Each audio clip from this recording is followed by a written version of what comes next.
இப்பொழுது நாம் உயிரோடு இருக்கிறோம், மகிழ்ச்சியாக இருங்கள். வாழ்க்கையின் ஒவ்வொரு வினாடியையும் மிக கூர்மையாக கவனிங்க. கவலையை விட்டொழியுங்கள். கவலைப்படுவதனால் எதுவும் மாறப்போவதில்லை. நம்முடைய உடல்நிலையும் நம்முடைய வாழ்க்கையும் தான் பலியாகுமே தவிர நம்முடைய மகிழ்ச்சியை அடுத்தவர்கள் கையில் கொடுத்தால் மட்டுமே தான் நாம் கவலைக்குரியவர்களாக இருப்போம்.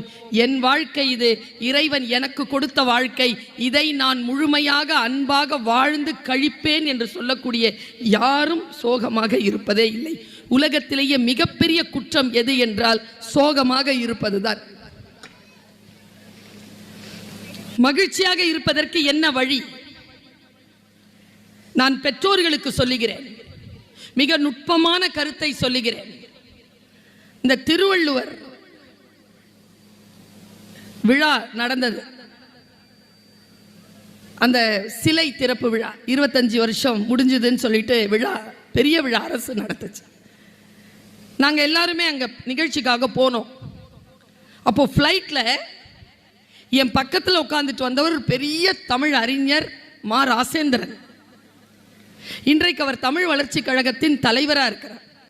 அவர் உட்கார்ந்து ஒரு விஷயம் என்கிட்ட சொல்லிட்டே வரார்.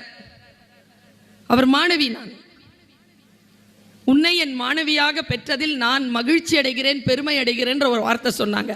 நான் சார், உங்கள் பக்கத்தில் உட்காந்துட்டு வர்றதுக்கான ஒரு பாக்கியம் எனக்கு கிடைச்சிருக்கே சார், அதுதான் sir top most gift of my life sir அப்படின்னு நான் சொல்லி பயணம் பண்ணிட்டு இருக்கேன். ஒரு 1.5 மணி நேரம் பயணத்தில் அவர் சொன்ன ஒரு வார்த்தை, நான் ஒரு விஷயம் சொல்லவா, நாம் ஒரு இடத்துக்கு போவோம், ஏதோ ஒன்று தேடி போவோம்.